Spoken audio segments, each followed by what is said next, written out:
Hi everybody, it's Nikki here from Dutiful Dogs. I hope you had a wonderful Christmas and I wish you a happy and prosperous new year.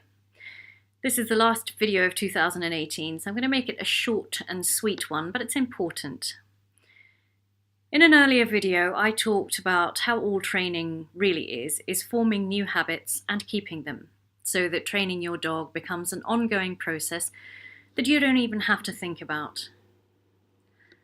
Today I want to talk about the importance of the consistency between household members in applying those habits. When you hire the services of a reputable, competent dog trainer, you will undoubtedly have a wish list of things you want to achieve with your dog, behaviours and commands you'd like to teach, and perhaps behaviours you'd like to eliminate.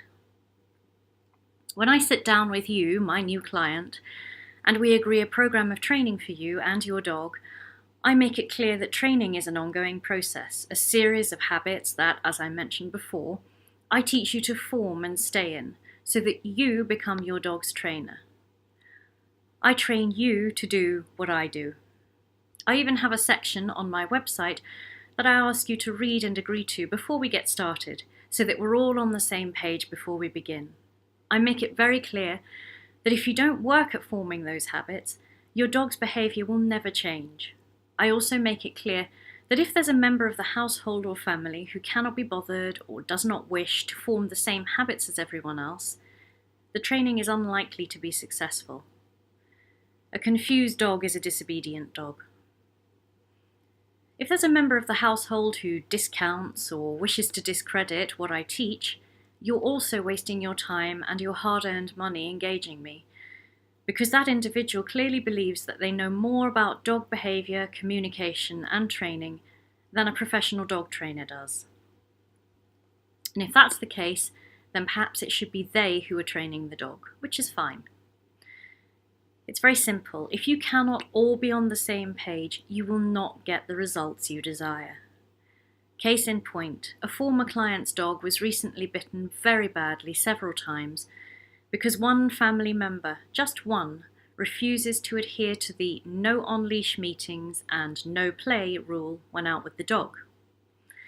Despite me explaining on multiple occasions that what was happening was not play, but the establishment of a pecking order between dogs unknown to one another, and that lunging towards another dog whilst on leash was also not play or a desire to greet, their attitude remained, "But she just wants to play." The danger now, of course, is that this dog, having had several negative interactions with other dogs, will start to see them as threats and feel unsafe and become reactive and possibly even aggressive towards them. It's at this point that my services are once again called upon, not just for training, but to undo the damage caused by that one household member who refused to advocate for their dog, because maybe they think dog training's all a bit of a joke. You may think I'm labouring the point here, but the point is that the knock-on effect of choosing to ignore your trainer's advice can be that you end up with a dog that develops severe behavioural issues. I've also observed that the greatest number of repeat callbacks I get come from the households with the greatest amount of people, or the least amount of structure, or both. Even when I've drummed it into heads that structure and consistency are your greatest allies when training your dog. I get calls from despairing spouses, upset that the obedience they've worked so hard to achieve with their dog has been ruined, because their other half thinks it's not only acceptable, but perhaps even endearing, when their 140-pound Mastiff jumps up and puts its paws on their shoulders. Naturally, this behaviour hasn't been received too well when the dog does it to Grandma. I get calls asking why a dog has become reactive and/or aggressive, or why it resource guards, from couples where the dog has learned, just as a child does, that it can play one half of a couple off against the other. Where one half of the couple is the disciplinarian, while the other is the soft touch who cossets and mollycoddles the baby when their spouse enforces rules.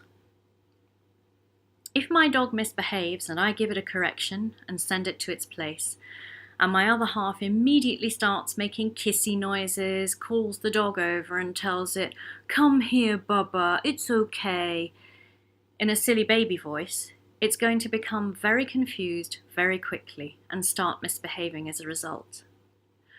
So let me emphasize to you, if you're serious about training your dog, you need to be properly committed for it to work.